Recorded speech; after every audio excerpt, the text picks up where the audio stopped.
Umgwaqo eKing Roosevelt R23 emkhathini kweStanderton neBalfour ohlanganisa iMpumalanga, eGauteng, Free State, KwaZulu-Natal kumgwaqo lomkhulu N2 neN3 ngolomunye lomatasa kakhulu kulesifundza.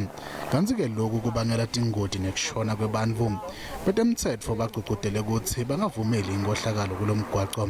That particular sickness, we have already arrested some of them. Those are involved in those wrong activities together as a province and RTMC. So they will not be working alone here. We will also be here, our management will also be here and other stakeholders.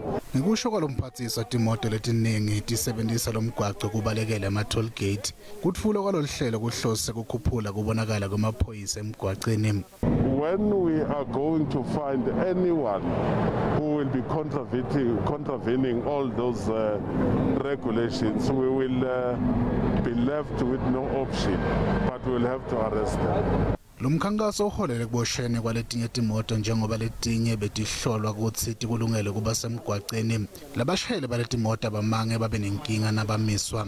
They've been quite quiet today and they've really been great as far as people moving over, being courteous on the roads, and we've not had any problems. When it comes to accident, we are experiencing good, so far no accidents. Lelitiko likubeke kwacaca ukuthi bashayeli labangahloniphi umtsetfo wemgwaqo batawubukana nesandla lesicinile.